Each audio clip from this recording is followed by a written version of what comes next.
আসসালামু আলাইকুম everyone, diploma ফোকাসের পক্ষ থেকে তোমাদের সবাইকে স্বাগতম। আমি মোহাম্মদ মুক্তারুল ইসলাম প্রামাণিক, ফাউন্ডার অফ ডিপ্লোমা ফোকাস। তো তোমরা যারা বর্তমানে প্রথম সেমিস্টারে অধ্যয়নতে রয়েছো, তোমাদের প্রত্যেকেরই ম্যাথমেটিক্স 1 বইটি রয়েছে। তো আজকে আমি তোমাদের সাথে কথা বলবো এই ম্যাথমেটিক্স 1 বইয়ের প্রথম অধ্যায় নির্ণায়ক সম্পর্কে। নির্ণায়ক সম্পর্কে কথা বলার আগে তোমাকে অবশ্যই বুঝতে হবে নির্ণায়ক জিনিসটা কী, বা ম্যাথমেটিশিয়ানরা কেন এই নির্ণায়ক জিনিসটাকে আবিষ্কার করেছেন, বা বাস্তব ক্ষেত্রে এই নির্ণায়কের প্রয়োগক্ষেত্র কোথায়। এই জিনিসটা বোঝার জন্য তোমাকে আমি একটা ছোট্ট উদাহরণ দেব। মনে করো তুমি বাজারে গিয়েছো কমলা এবং লেবু কিনতে। এই কমলাটাকে ধরো তুমি এক্স এবং লেবুটাকে ধরো তুমি ওয়াই। কমলা কত, কমলাটাকে আমি ধরলাম এক্স, লেবু হচ্ছে আমার ওয়াই। তুমি বাজারে গিয়েছো, কমলা কিনছো 5টা, লেবু কিনছো 6টা। মনে করো যে এর টোটাল দাম হয়েছে 10 টাকা। কমলা কয়টা, 5টা, 5x, প্লাস লেবু কয়টা, 6টা, তার মানে 6y। টোটাল দাম কত, 10 টাকা। এই হচ্ছে তোমার প্রথম দিনের বাজার কাহিনী, এখানেই শেষ। এরপর তুমি দ্বিতীয় দিন আবারও বাজারে গিয়েছো ওই কমলা এবং লেবু কিনতে। এবার তুমি কমলা কিনছো মনে করো 3টা এবং লেবু কিনছো 4টা। টোটাল দাম হয়েছে 20 টাকা। কমলা কয়টা, 3টা, তার মানে 3x, প্লাস লেবু কয়টা, 4টা, তার মানে 4y। টোটাল দাম কত, 20 টাকা। এখন যদি বলা হয় এখানে যে এই কমলা এবং লেবুর দাম কত, তুমি বের করতে পারবা না? অবশ্যই তুমি বের করতে পারবা। তুমি চাইলে এখানে 4টা পদ্ধতিতে তুমি এই কমলা এবং লেবুর দাম বের করতে পারবা। কী কী পদ্ধতি? তুমি এখানে চাইলে অপনয়ন পদ্ধতিতে কমলা এবং লেবুর দাম বের করতে পারো। তুমি এখানে চাইলে প্রতিস্থাপন পদ্ধতিতে কমলা এবং লেবুর দাম বের করতে পারো। তুমি এখানে চাইলে বজ্রগুণন পদ্ধতিতে কমলা এবং লেবুর দাম বের করতে পারো। তুমি এখানে চাইলে লেখচিত্রের মাধ্যমেও কমলা এবং লেবুর দাম বের করতে পারো। বুঝছো? তো সেরকম নির্ণায়ক হচ্ছে এক ধরনের পদ্ধতি, যে পদ্ধতিতে এক্স এবং ওয়াই অর্থাৎ চলকের মান বের করা যায়। ক্লিয়ার? আচ্ছা, এবার আমি কথা বলবো অনুরূষি নিয়ে। অনুরূষি জিনিসটা কি? অনুরূষি হলো কোনো নির্ণায়কের যে কোনো একটি উপাদান বরাবর সারি এবং কলামকে বাদ দিয়ে বাকি উপাদানগুলো দ্বারা গঠিত নির্ণায়ককে ওই নির্ণায়কের ওই উপাদানের অনুরূষি বলে। আমি আবারও বলতেছি, কোনো নির্ণায়কের যে কোনো একটি উপাদানের সারি এবং কলাম বরাবর বাদ দিয়ে বাকি উপাদানগুলো দ্বারা গঠিত নির্ণায়ককে ওই নির্ণায়কের ওই উপাদানের অনুরূষি বলে। বুঝছো? অর্থাৎ দেখো অনুরূষি কি, মনে করো A1, A2, A3, B1, B2, B3, C1, C2, C3। অর্থাৎ অনুরূষি জিনিসটি হলো এইটাই যে এই মনে করো একটা আমি এই উপাদানটা নিলাম, এই উপাদান বরাবর আমার কলাম সারি বাদ যাবে, এই উপাদান বরাবর আমার কলাম বাদ যাবে। এই কলাম বাদ দিয়ে বাকি উপাদানগুলো দ্বারা গঠিত, অর্থাৎ বাকি উপাদান দ্বারা গঠিত কি, B2, C2, B3, C3 দ্বারা গঠিত নির্ণায়ককে ওই নির্ণায়কের ওই উপাদানের, অর্থাৎ এ উপাদানের অনুরূষি বলা হচ্ছে। ক্লিয়ার? এই উপাদানে বলা হচ্ছে এটা অনুরূষি। আমি আশা করতেছি তোমরা বুঝতে পারছো। এরপর আমরা কথা বলবো সহগ গুণক নিয়ে। সহগ গুণক কাকে বলে? অনুরূষির মানের সামনে যথাযোগ্য চিহ্ন বসালে তাকে সহগ গুণক বলা হচ্ছে। অনুরূষির মানের সামনে যথাযোগ্য চিহ্ন বসালে তাকে সহগ গুণক বলা হচ্ছে। চিহ্ন কোনটা? হয় প্লাস না হলে মাইনাস। এখন বলতে পারো ভাইয়া এখানে আমরা কোন চিহ্ন বসাবো? আমি বলবো তুমি এখানে প্লাস চিহ্ন বসাবা। কেন প্লাস চিহ্ন বসাবা? দেখো কেন প্লাস চিহ্ন বসাবা। আচ্ছা, এই যে একটা উপাদান, এই উপাদানকে আরও একটি নাম দেওয়া যায়। কী নাম দেওয়া যায় জানো? যেহেতু এটি সারি আছে 1 নাম্বার, যেহেতু কলাম আছে এটি 1 নাম্বার, সেহেতু এই উপাদানের নাম হচ্ছে 1 এবং 1। আবার দেখো এই উপাদানের নাম কি? যেহেতু সারি হচ্ছে 1 নাম্বার, কলাম আছে 2 নাম্বার, সেহেতু এই উপাদানের একটা নাম দেওয়া যায় 1 এবং 2। আবার এই উপাদানের নাম আছে একটা, এই উপাদানের নামটা কি? যেহেতু সারি হচ্ছে 1 নাম্বার, কলাম হচ্ছে 3 নাম্বার, তার মানে এই উপাদানটার নাম হলো 1, 3। বুঝতে পারছো? আমি আবারও বলতেছি, দেখো এই মনে করো এই উপাদানের নামটা কি, এই উপাদানের নাম কি হবে বলো তো? দেখো সারি আছে 2 নাম্বার, কলাম হয়েছে আমার 1 নাম্বার, সেহেতু এই উপাদানের নাম হবে 2, 1। অনুরূপভাবে এটা হবে এই উপাদানটা হবে আমার 2 2, এই উপাদানটা হবে আমার 2 3, এটা হবে আমার 2, এটা দেখো আমার দেখো এই যে সারি কয় নাম্বার সারি, 3 নাম্বার সারি, কলাম কত 1 নাম্বার, তার মানে এই উপাদানটার নাম হবে আমার 3 1, অনুরূপভাবে এটা হবে 3 2, অনুরূপভাবে এটা হবে আমার 3 3। বুঝতে পারছো? এখন এখানে প্লাস চিহ্ন কেন হলো?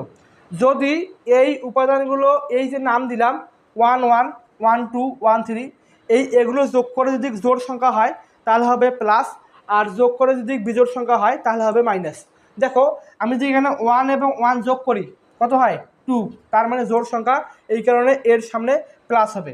আবার দেখো 1 এবং 2 যদি যোগ করি তাহলে হয় 3, তার মানে এখানে বিজোড় সংখ্যা, তার মানে 20 সামনে মাইনাস হবে। বিষয়টা এরকম দাঁড়ায় plus minus plus minus plus minus plus minus plus. বুঝতে পারছো? বিষয়টা দ্বারা এরকম, অর্থাৎ এই যে আমি অনুসীমান কত বের করছি B2 C2 B3 C3, এটা বাড়ি করে নেই, এর সামনে যদি আমি প্লাস চিহ্ন দেই তাহলে সেটা হলো আমার সহগ গুণক। আমি আশা করব তোমরা বুঝতে পারছো। এখন আমি কথা বলবো নির্ণায়কের বৈশিষ্ট্য নিয়ে। এই নির্ণায়কের বৈশিষ্ট্যগুলো যদি তোমরা ভালোভাবে পড়তে পারো বা ভালোভাবে নিজেদের মধ্যে আয়ত্ত করতে পারো তাহলে তোমরা এই নির্ণায়ক অধ্যায়ের কোথাও ঠেকবে না, ঠিক আছে? আচ্ছা, প্রথম বৈশিষ্ট্য কি বলছে যে নির্ণায়কের সারি এবং কলামসমূহ পরস্পর স্থান বিনিময় করলে তাদের মানের কোনো পরিবর্তন হবে না। প্রথম আমি বৈশিষ্ট্যটা আবারও পড়তেছি, নির্ণায়কের সারি এবং কলামসমূহ পরস্পর স্থান বিনিময় করলে তাদের মানের কোনো পরিবর্তন হবে না। অর্থাৎ দেখো 1 2 3 4 যদি পরস্পর স্থান বিনিময় করে তাহলে কত? আচ্ছা, এর মানটাকে আমি নির্ণয় করি, এর মানটা আস্তে আস্তে আমার এদিক দিয়ে গুণ করি 4, আর এদিক দিয়ে গুণ করতে হলে অবশ্যই মাইনাস সাইন দিতে হবে, মাইনাস 3 2 6 মাইনাসে আমার -2। যদি পরস্পর আমি স্থান বিনিময় করি অর্থাৎ আমি সারিটাকে যে কলাম এবং কলামটাকে সারি করি, অর্থাৎ দেখো 1 2 3 4 যদি করি তাহলে কোনো মানের পরিবর্তন হবে না। তাহলে কি হচ্ছে দেখো 4কে 4 মাইনাস 3 2 6, তার মানে আসতেছে আমার -2, মানের কোনো পরিবর্তন হয় নাই, ঠিক আছে? আচ্ছা, এবার দেখো আমার দ্বিতীয় বৈশিষ্ট্য কি বলছে, নির্ণায়কের পাশাপাশি দুটি কলাম বা সারি পরস্পর স্থান বিনিময় করলে নির্ণায়কের মানের চিহ্ন পরিবর্তন হবে। তো নির্ণায়কের পাশাপাশি দুটি কলাম বা সারি ভালোভাবে বুঝো, পরস্পর স্থান বিনিময় করলে নির্ণায়কের মানের চিহ্ন পরিবর্তন হবে। আচ্ছা দেখো, আমি এই নির্ণায়কটাই চিন্তা করি, আমি কি করব এখানে স্থান বিনিময় করে দেব, পরস্পরে কি করব আমি স্থান বিনিময় করে দেব, অর্থাৎ আমি এই 2-র জায়গায় 1 লিখবো আর 1-এর জায়গায় 2 লিখবো। তাহলে দেখো 2/1 করলাম, 2 তারপর করলাম 1। এবার দেখো 4-এর পরিবর্তে 3 দেবো, 3 পরিবর্তে 4 দেবো, অর্থাৎ 4 3, ঠিক আছে? দ্বিতীয় বৈশিষ্ট্য অনুযায়ী এই নির্ণায়কের মানে স্থানটা বিনিময় করে দিলাম, তাহলে দেখো মানটা কত আসে। এখানে বলছে কি চিহ্ন পরিবর্তন হবে, এখানে যেহেতু আছে -2 তার মানে এখানে আমার +2 হতে হবে। তাহলে দেখি কত আসে, তাহলে এখানে আসে 3 2 6, এদিক দিয়ে গুণ করতে হলে মাইনাস চিহ্ন দিতে হয়, -সাইন, 4কে 4, তাহলে এখানে আসতেছে আমার 2। তাহলে দেখো এখানে আসলে আমার -2, এখানে আসলে আমার +2, তার মানে কি এই বৈশিষ্ট্যের সাথে এই বৈশিষ্ট্য আমার মিলে গেছে, তার মানে এখানে দেখো চিহ্নের পরিবর্তন হবে, এখানে আমার চিহ্ন পরিবর্তন হয়ে গেছে। আচ্ছা, এবার দেখো আমরা তৃতীয় নাম্বার বৈশিষ্ট্য নিয়ে কথা বলবো। তৃতীয় বৈশিষ্ট্য কি বলছে, যদি কোনো নির্ণায়কের কলাম বা সারিতে পাশাপাশি দুটি উপাদান শূন্য হলে তাহলে ওই কলাম ও সারি বাদ দিতে হবে, ঠিক আছে? দেখো মনে করলাম 0 এবং 0, A1 B1 B2 B3 C1 C2 এবং C3। যদি এরকম হয় পাশাপাশি দুটি উপাদান শূন্য হয় তাহলে ওই বরাবর কলাম এবং ওই বরাবর সারি কী করতে হবে? বাদ দিতে হবে। এটা হচ্ছে আমার তৃতীয় বৈশিষ্ট্য।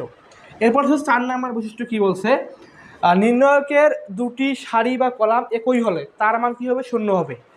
নির্ণায়কের দুটি সারি বা কলাম একই হলে তার মান কী হবে? শূন্য হবে। আচ্ছা দেখো, নির্ণায়কের দুটি সারি বা কলাম, তাহলে আমি কলামটাকে একই রাখি, A1 A1 A1, এখানে আমি রাখলাম A1 A1 A1, এখানে রাখলাম আমি B1 B2 B3। দেখো আমার এই দুইটা কলাম একই, কিন্তু আমার এই 3 নম্বর কলামটা ভিন্ন। এই 3 নম্বর কলামটা ভিন্ন যখন হবে তখন কী হবে, তখন তার মান অর্থাৎ নির্ণায়কের মানটা হয়ে যাবে 0। বুঝছো কি না? 3 নাম্বার কলামটা যখন ভিন্ন হবে তখন নির্ণায়কের মান হবে 0 বৈশিষ্ট্য অনুযায়ী। এখন প্রমাণটা দেখো কীভাবে 0 হয়। আমি যদি এর মান নির্ণয় করি তাহলে দেখো আমাকে অনুরূপীর নিয়ম অনুযায়ী আমাকে এই নির্ণায়কের মান নির্ণয় করতে হবে। আমি যে মান নির্ণয় করি, আমি যদি A1 নেই তাহলে আমার এই দিক দিয়ে বাদ যাচ্ছে এবং আমার এই সারি বরাবর বাদ এবং কলাম বরাবর বাদ থাকতেছে আমার এই A1 B2 A1 B3। তাহলে আমি যদি গুণ করি A1 B3 মাইনাস এটা যে আমি গুণ করি A1 B2 পাচ্ছি, ঠিক আছে। আচ্ছা, এবার যে আবারও আমি এখন কি হবে, যেহেতু এটা প্লাস ছিল সেহেতু এখানে কী হবে মাইনাস। আবার যদি আমি A1 নেই তাহলে কি আসে, এই বরাবর বাদ এবং এই বরাবর বাদ থাকতেছে কি A1 B3 থাকতেছে আমাকে A1 B3 মাইনাস এখানে থাকতেছে কত আমার এই বরাবর বাদ এবং এই বরাবর থাকতেছে আমার এখানে কত A1 B2 A1 B2। ওকে, এবার দেখো এবার আবার আমাকে B1টা নিতে হবে অনুরূপী। B1 নিলাম, বসে B1 এর সামনে কি হবে প্লাস মাইনাস প্লাস হবে, ঠিক আছে, প্লাস চিহ্ন দিলাম। B1 যে অনুরূপী নেই দেখো বি বরাবর বাদ লম্বিক বরাবর বাদ এবং আনুভূমিক বরাবর বাদ থাকতেছে কত A1 A1 A1 A1। আচ্ছা, A1 এবং A1 গুণ করলে কত হয় A1 স্কোয়ার, এদিক দিয়ে গুণ করার সময় কত আসবে মাইনাস দিলাম। এই A1 এবং A1 গুণ করলে হবে আবার A1 স্কোয়ার। আচ্ছা, ঠিক আছে, এই যে A1 স্কোয়ার এবং A1 স্কোয়ার কাটা, ঠিক আছে। তাহলে এখানে কত 0 সাথে B1 গুণ করলে 0 হবে, বাট জাস্ট এটা দেওয়ার আমার কোনো দরকার নেই। তাহলে এখানে দেখো কী করা হয়, হ্যাঁ এখানে দেখো আমার এই যে পুরোটা হচ্ছে আমার প্লাস, এই পুরোটা হচ্ছে আমার মাইনাস। তাহলে এই প্লাসে মাইনাস আমার কী হচ্ছে কাটা আছে, তাহলে এর মানটা কত হইলো, এর মানটা হইলো আমার 0। বুঝতে পারছো কি? তাহলে প্রমাণ হয়ে গেল। তাহলে তোমাকে এই 4টা বৈশিষ্ট্য ভালোভাবে মুখস্থ করতে হবে, অর্থাৎ তোমার নিয়ন্ত্রণে রাখতে হবে। প্রথম বৈশিষ্ট্য, দ্বিতীয় বৈশিষ্ট্য, তৃতীয় বৈশিষ্ট্য, চতুর্থ বৈশিষ্ট্য তোমার নিয়ন্ত্রণে রাখতে হবে। যদি তুমি তোমার নিয়ন্ত্রণে রাখতে পারো তাহলে তোমরা এই যে অধ্যায়ের যে ম্যাথগুলো রয়েছে তোমরা এই ম্যাথগুলো খুব ভালোভাবে করতে পারবা। আজকের ক্লাস এখানেই আমি সমাপ্ত করতেছি। আল্লাহ হাফেজ, দেখা হবে নেক্সট ক্লাসে।